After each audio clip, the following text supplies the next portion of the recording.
Hello, everyone. This is the Flexible Dieting Podcast. I'm Kevin Brunacini here with 𝙤𝙤𝙀𝙀𝙀𝙀 𝙁𝙀𝙀𝙀 Klemczewski How did you know my and real Austin. name? That is my legal name on the birth certificate. The Simpsons predicted that then, I guess. That Yeah. was a leak, like with the Pentagon Papers that was in there probably. I'm surprised you're still here and not arrested. Wow. Can you Well, say that again? Austin, Do you have that written down? Can you say that again?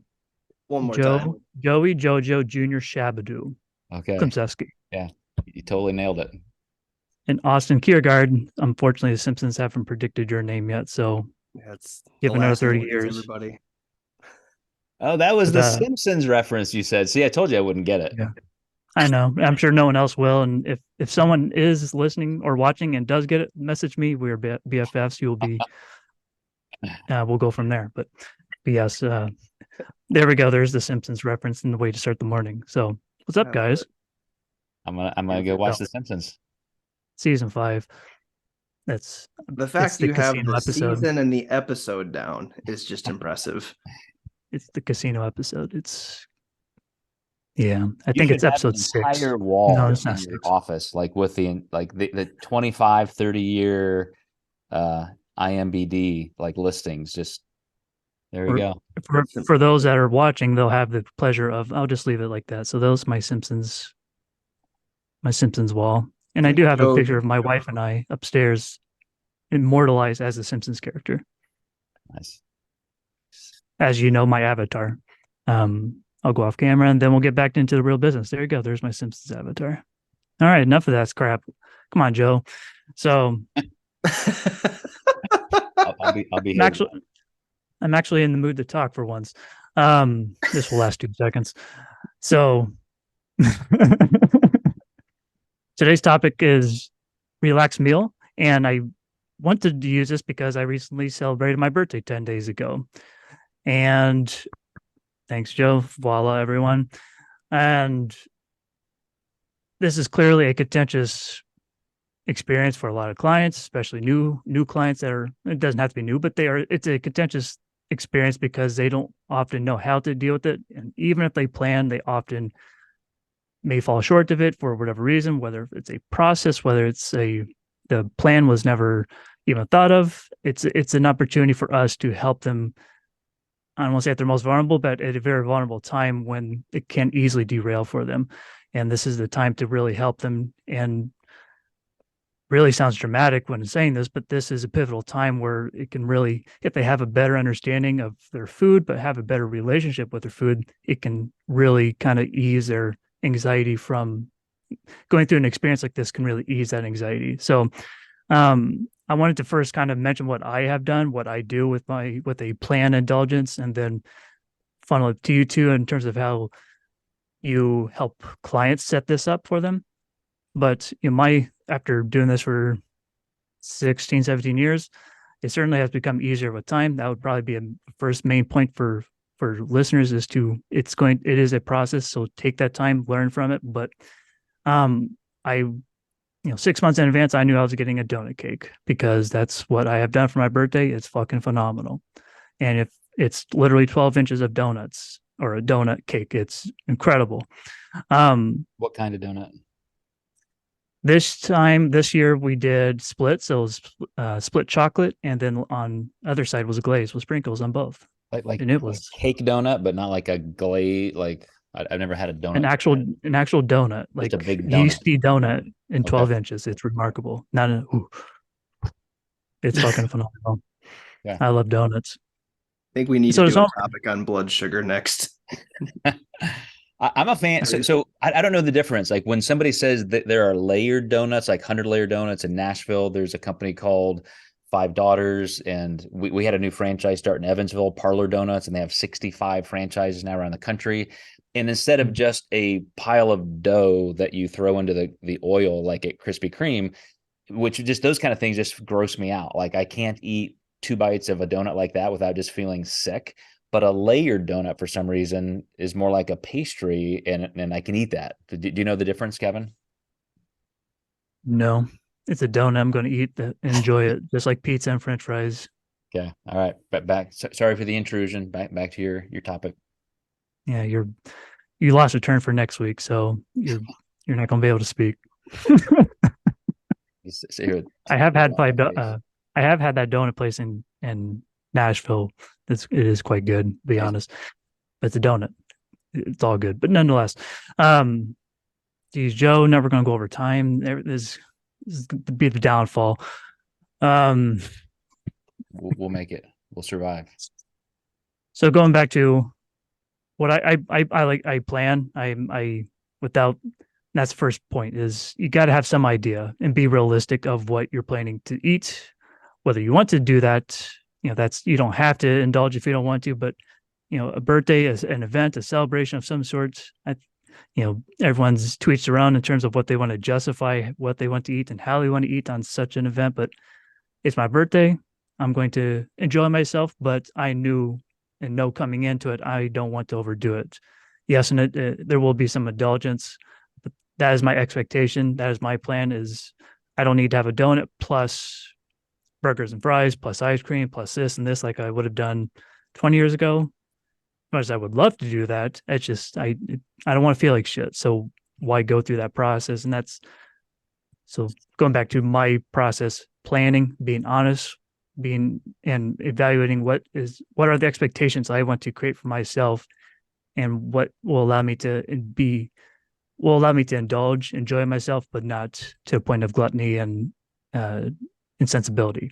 So in a nutshell, that's the kind of set the foundation of how I approach events. And this is what I hope in time, what they teach clients. But to throw it to you, Austin, when a client comes to you and it's, plan indulgence, how do you walk them through the process of just, I want to talk about it from a behavior standpoint, but just even from a nutrition, regulations, if you will, what do you do to help them to ease into a situation like this so they can have fun, but they don't lose control? I have a hard conversation right off the bat when it comes to indulgences. I've had people who didn't have a great relationship with peanut butter. They just couldn't have in the house. So I said, can we switch to peanuts and almonds? And we had to make that change until they eventually had a better relationship with that food. I've had people say that it's hard to say no to their parents. And so they just go out to eat anytime. And it's just really hard to say no and not indulge because that's how they grew up as kids. So it's a little bit of a tougher conversation, in my opinion, because I have to figure out what is the food or foods that they have for indulgences. You're talking about donuts. For me, it was pizza. As I started to get more into my fitness and nutrition journey, I started to realize pizza, not that I was eating it every day, but I'm kind of an all or none guy when it comes to pizza. I could eat a whole entire thing. I'm not sharing it with anybody. I'll slap your hand away. I was a wrestler, so you're not getting any of my food type of thing. So I came up with different solutions. There's a thin crust place here in town where it's a smaller pizza. It's a personal sized one. I can have that, put veggies on there, do that type of thing.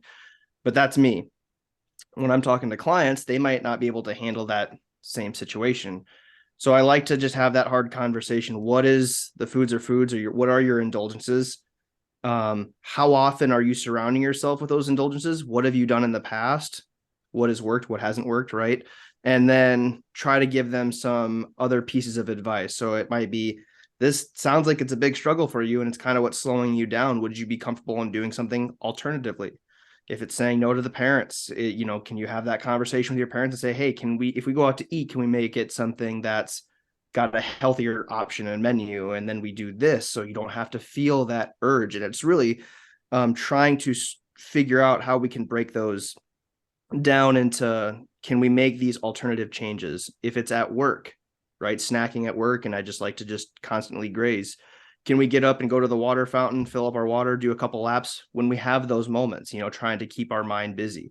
So those are some of the approaches that I like to take when I'm talking to somebody about indulgences and potential of just going off track.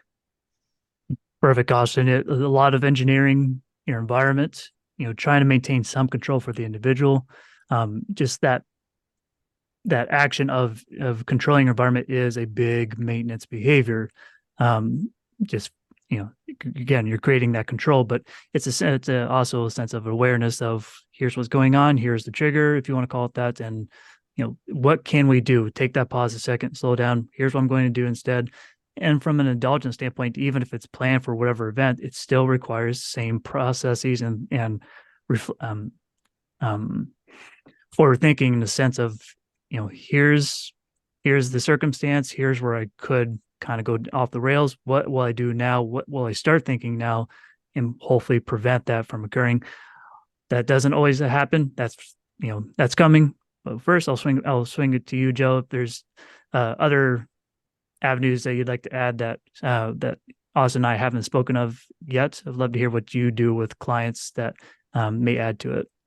Yeah, I think first of all, because of our company history, I like to semantically get them in the right headspace to even know what this is. Because back in the day, and I'm sure we started as a company like this 30 years ago, you call it a cheat meal. That's what it was in the 80s and 90s. You're going out and this is my cheat meal. I earned it. It's my reward.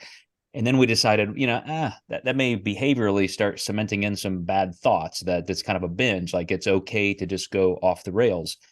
So we started talking about it as a relaxed meal or an indulgence meal, something like that. And lately, I've just found it's a little bit more helpful, since in our company and in teaching flexible dieting, we're talking about tracking food and being objective.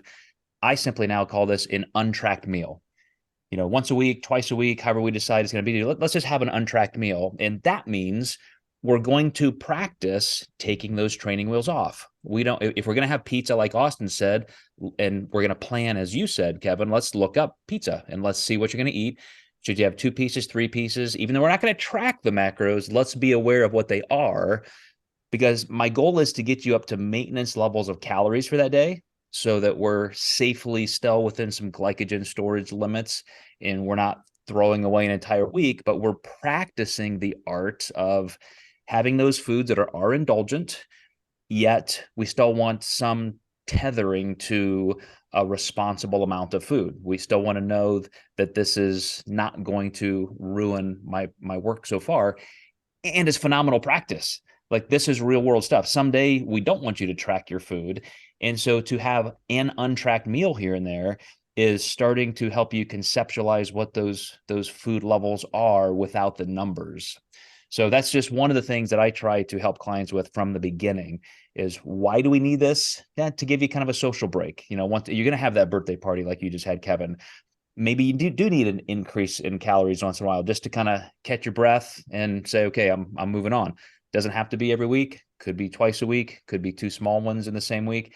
It just depends on how your progress is flowing and what your coach's feedback may be. That was perfect, Joe. The nutrition tidbits are, I'm glad you went in that direction, because, I didn't necessarily state that in my opener, but those steps of walking through the nutrition habits and processes are what that's what I did myself. And of course, that's been a process I've had to learn over the years, but I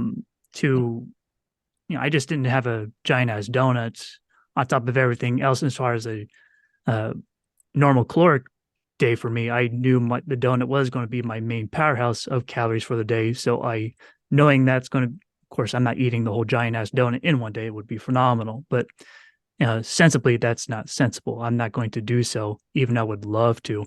Just like pizza, it's game over. Same as French fries, it's done for.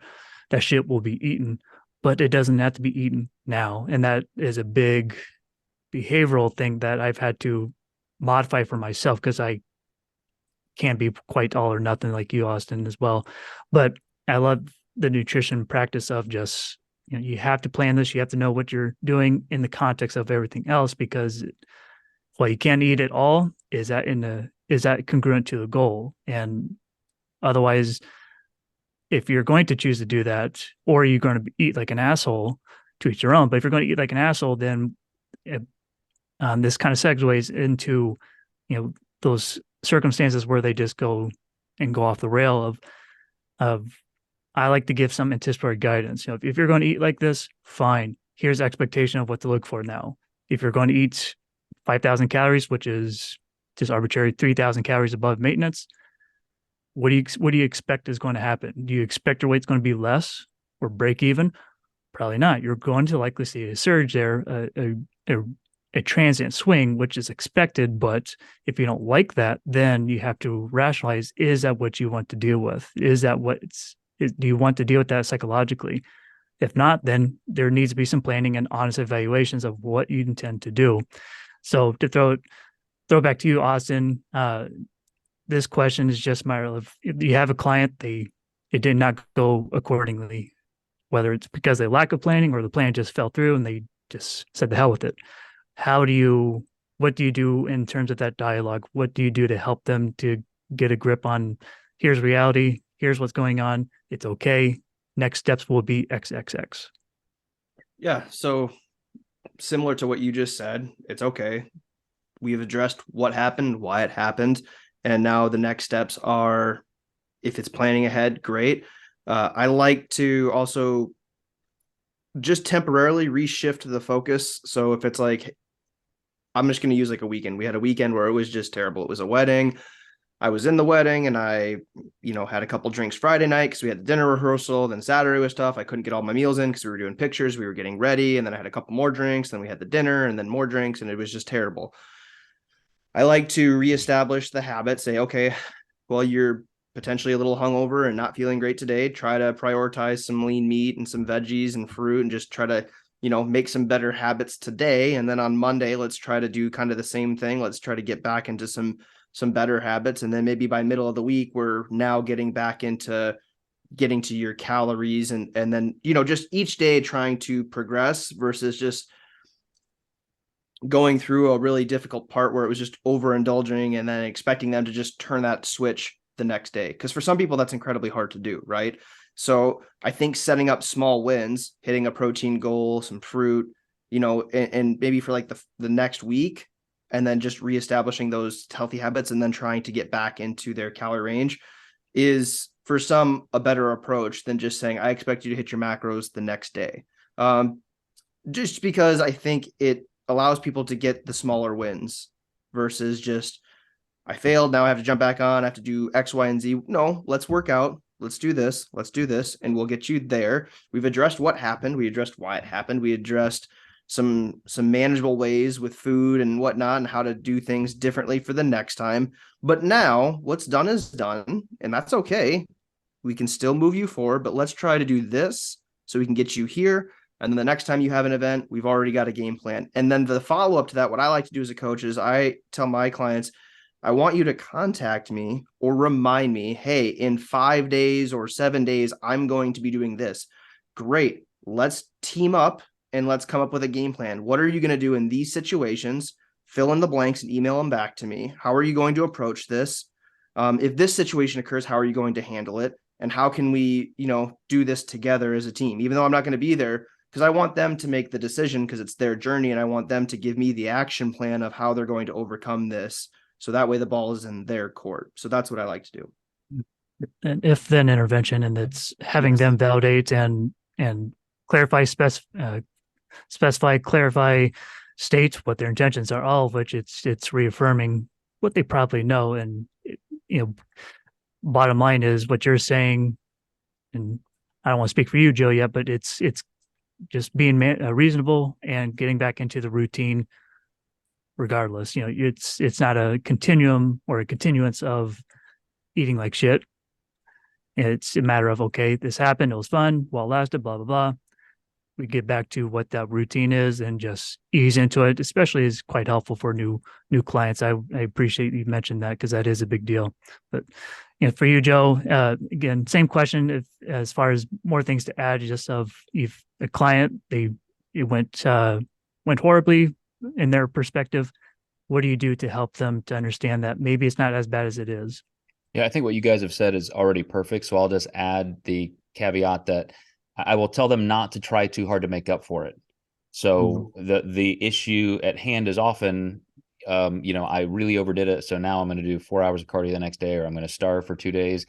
Probably is just leading you to more instability, more cravings, and probably a harder time getting back on track. So I think sometimes instead of that form of self-flagellation, it's a matter of just having to learn to take the consequences, which is I tried to plan and anticipate and do all the things that you said, Kevin. still went a little bit too far. So maybe that week just ends up being a neutral week. I've been used to losing a pound a week. I'm not going to lose a pound this week. That's my punishment, so to speak. But getting right back on track is often the best way to make sure that doesn't happen again, that you don't go too far. And then count it as just a point of practice. You're not perfect at this. You're learning. And so you practiced it. It's great.